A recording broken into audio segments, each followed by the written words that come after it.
Hello guys, welcome to another video of stock market fund short fin Bharat limited. गजिस IPO का आज day 3 का subscription open हो रहा है, लाइव सब्सक्रिप्शन लास्ट डे तो फाइनल डिसीजन क्या है, परफॉर्मेंस कैसा रहा, जीएमपी कितना चला, लिस्टिंग कितना मिलेगा, सब्सक्रिप्शन कितना हुआ, इन सभी पॉइंट्स को डिस्कस करेंगे। चलिए, और ये कोई रिकमेंडेशन वीडियो नहीं है, जो भी फाइनल डिसीजन होगा अपने रिस्क पर लीजिएगा। चलिए फ्रेंड्स, वीडियो स्टार्ट करते हैं।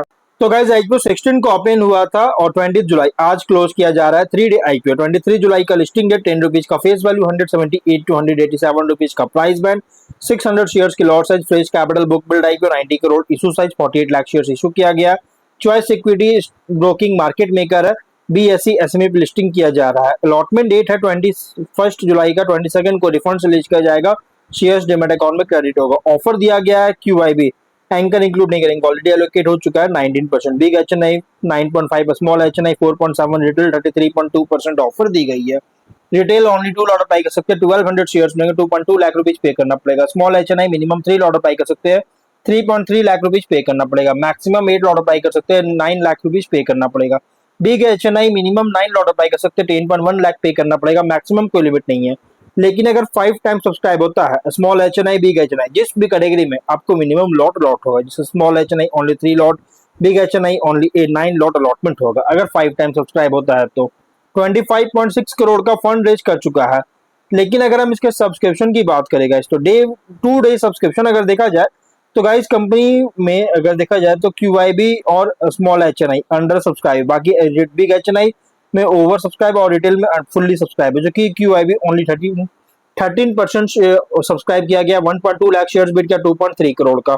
बिग एचएनआई 1.4 टाइम सब्सक्राइब है, over subscribe 4.5 lakh shares offer था, 6.5 लाख शेयर्स बिड किया 12 करोड़ का। स्मॉल एचएनआई 62% सब्सक्राइब है, 1.4 लाख शेयर्स बिड किया 2.6 करोड़ का, अंडर सब्सक्राइब है। रिटेल 1 टाइम सब्सक्राइब, जो कि फुल्ली सब्सक्राइब हो चुका है, 16.3 लाख शेयर्स बिड किया 30.5 करोड़ का। टोटल 80% सब्सक्रिप्शन, जो कि अंडर सब्सक्राइब है, 25.5 लाख शेयर्स बिड किया 47 करोड़ का। 1562 एप्लीकेशन सबमिट हुआ 2 डे में, जो कि overall 2 day subscription under subscribe किया गया। लेकिन अगर जीएमपी की बात करेगा इस, तो 13 रुपीज का ट्रेड कर रहा है, 6.9% का मॉडरेट प्रीमियम पे लिस्टिंग गेन एक्सपेक्ट कर सकते हैं।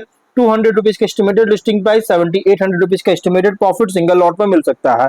लेकिन अगर हम बिजनेस की बात करेगा, तो कंपनी का जो बिजनेस है अगर देखा जाए तो इसका बिजनेस कर रही है कंपनी, अगर हम बात करें तो ये मैकेनाइज्ड और ऑटोमेटेड पार्किंग सॉल्यूशंस का टर्नकी बेसिस पर प्रोवाइड करने के बिजनेस में एंगेज है, जो कि टॉप एंड बॉटम लाइन में बहुत ही शानदार ग्रोथ है, बहुत अच्छी ग्रोथ देखने को मिल रहा है, जो कि 26 में 118 करोड़ का रेवेन्यू, 17.4 करोड़ का प्रॉफिट, बहुत ही स्ट्रॉन्ग ग्रोथ देखने को मिल रहा है टॉप एंड बॉटम लाइन। जबकि और साथ में ऑर्डर बुक है 534.4 करोड़ का राउंड ऑर्डर बुक, और ये जो बहुत बड़ा ऑर्डर बुक है ये इस कंपनी का मेन अट्रैक्शन है। सिर्फ इसी पर ही आप डिपेंड नहीं कर सकते गाइस, बाकी और भी बहुत सारे इसमें डिटेल्स वगैरह उन सभी को भी आपको एनालाइज करना पड़ेगा। लेकिन फिलहाल इस और ये ऑर्डर बुक इसका मेन अट्रैक्शन है। और इसके अगर हम पीयर्स की बात करेगा, तो कंपनी के पीयर्स है लियोटेक इंडस्ट्रीज, नर्मदेश ब्रास इंडस्ट्रीज, एब्रिल पेपरटेक। और ऑब्जेक्टिव क्या है, तो कोलकाता वेस्ट बंगाल में एक मैन्युफैक्चरिंग फैसिलिटी का सेटअप करना चाहता है, इसमें कैपेक्स करेगा। प्रपोज्ड न्यू ऑफिस प्रेमिसेस के लिए कैपेक्स करना चाहती है। Working capital requirement, general corporate purpose के लिए फंडिंग चाहता है। Ratios ROE, NW 27, ROC 33.3, PAT margin 14.9, EBITDA margin 25.5% का, debt equity 0.3, PB 4.7, P ratio 14.4 time का, प्रोमोटर होल्डिंग पे रेशियो 41.5%, मार्केट कैप 339.6 करोड़ का अराउंड होगा। इसके रिसेंट फाइनेंशियल डेटा के अकॉर्डिंग प्राइस बैंड जो रखा गया है फुल्ली प्राइस रखी गई है, मतलब सॉरी ओवरली प्राइस रखी गई है। कंपनी का जो प्राइस है ओवरली प्राइस रखा गया है। लेकिन अगर हम इसके स्वॉट एनालिसिस करेंगे तो स्ट्रेंथ अगर देखा जाए तो कंपनी ऑपरेट कर रहा है mechanised and automated parking solution sector में, और end to end turnkey services provide करता है। इसमें इंक्लूड है design, manufacturing, installation, commissioning, maintenance, automated parking systems का। और डाइवर्सिफाइड पोर्टफोलियो ऑफर करता है, जिसमें इंक्लूड है robotic parking, puzzle parking, tower parking, stack parking systems. Strong execution track record है residential, commercial, institutional, public infrastructure projects में, और domestic और इंटरनेशनल दोनों मार्केट में प्रेजेंस है, जिससे बिजनेस डाइवर्सिफिकेशन सपोर्ट करता है। अर्बनाइजेशन इंक्रीज हो रहा है, plus space efficient parking infrastructure के लिए डिमांड राइज हो रहा है, जिससे कंपनी को बेनिफिट मिलता है। लेकिन वीकनेस की बात करें तो बिजनेस डिपेंड करता है real estate, infrastructure, commercial construction activity पर। प्रोजेक्ट एग्जीक्यूशन डिले के कारण कैश फ्लो और रेवेन्यू रिकॉग्निशन को अफेक्ट कर सकता है।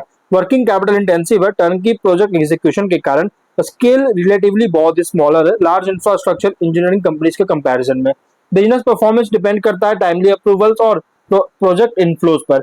लेकिन अपॉर्चुनिटीज की बात करें तो डिमांड ग्रो कर रही है ऑटोमेटेड पार्किंग सिस्टम्स के लिए, स्मार्ट सिटीज और अर्बन इंफ्रास्ट्रक्चर में, और पार्किंग स्पेस का शॉर्टेज इंक्रीज हो रहा है जिससे long term growth opportunities create करता है। न्यू डोमेस्टिक और इंटरनेशनल मार्केट में एक्सपेंशन रेवेन्यू इंप्रूव कर सकती है। गवर्नमेंट फोकस है स्मार्ट सिटी डेवलपमेंट पर जिससे फ्यूचर डिमांड सपोर्ट करता है। एडवांस्ड ऑटोमेटेड पार्किंग टेक्नोलॉजीज का डेवलपमेंट मार्केट पोजीशन को स्ट्रेंथन कर सकती है। लेकिन थ्रेट अगर देखा जाए तो स्ट्रॉन्ग कंपटीशन है डोमेस्टिक और international automated parking solution providers से, और इकोनॉमिक स्लो डाउन के कारण कॉमर्शियल और रेसिडेंशियल कंस्ट्रक्शन एक्टिविटी रिड्यूस कर सकता है। गवर्नमेंट रेगुलेशंस प्रोजेक्ट अप्रूवल्स में कोई बदलाव होता है तो एग्जीक्यूशन इंपैक्ट कर सकता है। रॉ मटेरियल प्रोजेक्ट कॉस्ट में बहुत तेजी से राइज हो रहा है जिससे प्रॉफिटेबिलिटी अफेक्ट कर सकता है।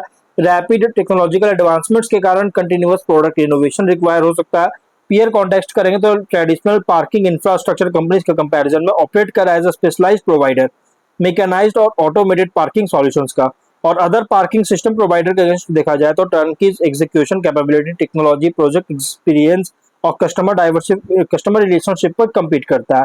इन्वेस्टर के लिए आईपीओ रिप्रेजेंट कर रहा है urban infrastructure and smart mobility sector पे जहां ग्रोथ डिपेंड करता है infrastructure development, smart city projects, technology updates और सक्सेसफुल प्रोजेक्ट एग्जीक्यूशन पर।